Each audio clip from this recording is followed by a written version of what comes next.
जमीन पे लगान लगा दिया, लैंड रेवेन्यू, और वो 50% से लेके 90% तक था।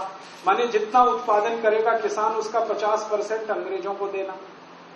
तो किसानों से लूट लिया, व्यापारियों से लूट लिया, ग्राहकों से लूट लिया, सब लूट लूट के ये धन इंग्लैंड जाना शुरू हुआ। और तब हिंदुस्तानियों को थोड़े दिन के बाद चेतना आई कि हमारा कितना बड़ा लूट हो रही है। ये चेतना आई तो एक व्यक्ति थे जिनका नाम था दादा भाई नेहरूजी। उन्होंने किताब लिखी, सबसे पहली किताब इस देश में उनकी आई कि अंग्रेजों ने कितना लूटा, फ्रांसीसियों ने कितना लूटा, डच लोगों ने कितना लूटा। फिर उसके बाद लाइन लगी, बहुत सारे अर्थशास्त्रियों ने लिखा। आज सैकड़ों किताबें इस देश में हैं, जो आप पढ़ें तो आपको खून के आंसू आएंगे, कितना लूटा ये देश। और एक दो साल नहीं, 1000 साल, महमूद गजनबी से लेकर ईस्ट इंडिया का, उस लूट में सारा धन चला गया, हम गरीब हो गए। भगवान ने हमें गरीब नहीं बनाया।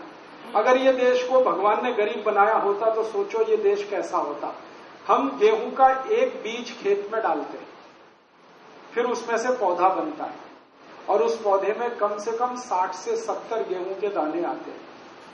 ये देश गरीब कैसे, बताओ। एक बीज डाला तो 70 बीज पैदा हो गए, माने 70 गुना ज्यादा उत्पादन। भगवान ने तो ऐसी व्यवस्था बनाई है इस देश में। तो भगवान का बनाया हुआ गरीब नहीं है ये देश। हम आम की एक गुठली लगाते हैं, आम का पेड़ हो जाता है, तो कम से कम 100 साल तक वो फल देता है, और एक एक साल में 8 से 10 हजार आम टूटते हैं। गरीबी कहां है? उत्पादन तो इतना है। तो भगवान ने गरीब नहीं बनाया, इस देश को तो लुटेरों ने गरीब बनाया, और हमने लुटेरों को बुलाया। आप जानते हैं, सारे विदेशी लुटेरों को हमारे ही लोग लेके आए। मोहम्मद बिन कासिम, महमूद गजनबी, तैमूर लंग, नादिर शाह, अहमद शाह अब्दाली, ये सब भारत के ही गद्दारों द्वारा बुलाए गए थे। कभी गुजरात में तो कभी कहीं तो कभी कहीं। और ईस्ट इंडिया कंपनी से दोस्ती भी एक भारत के ऐसे ही गद्दार ने कराई थी, जिसका नाम था मीर जाफर। तो अपने ही देशवासियों की गद्दारी से हम लूटे, विदेशियों ने हमको लूटा। और आपस में हम इतने लड़ते और झगड़ते रहे कि विदेशी मजा करते रहे। हम आपस में ही लड़ते रहे, ये राजा उससे लड़ेगा, वो उससे लड़ेगा, ये उसको लड़ेगा, और विदेशी सबको लूटेंगे।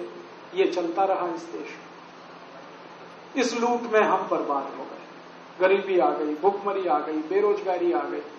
फिर जब अंग्रेज गए इस देश को छोड़कर, तो सब क्रांतिकारियों का एक ही सपना था कि अंग्रेज चले गए, अब भारत की लूट बंद हो जाएगी। अंग्रेज चले गए, अब भारत फिर से सोने की चिड़िया हो जाएगा। अंग्रेज चले गए, अब फिर से हम दुनिया में सबसे आगे आ जाएंगे। ये सबका सपना था।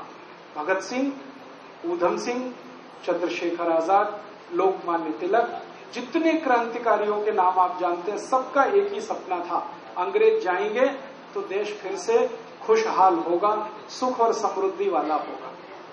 लेकिन अंग्रेज चले गए, अब 60 साल हो गए। अब 60 साल के बाद देश में देखो, न कहीं खुशहाली है, न कहीं समृद्धि है।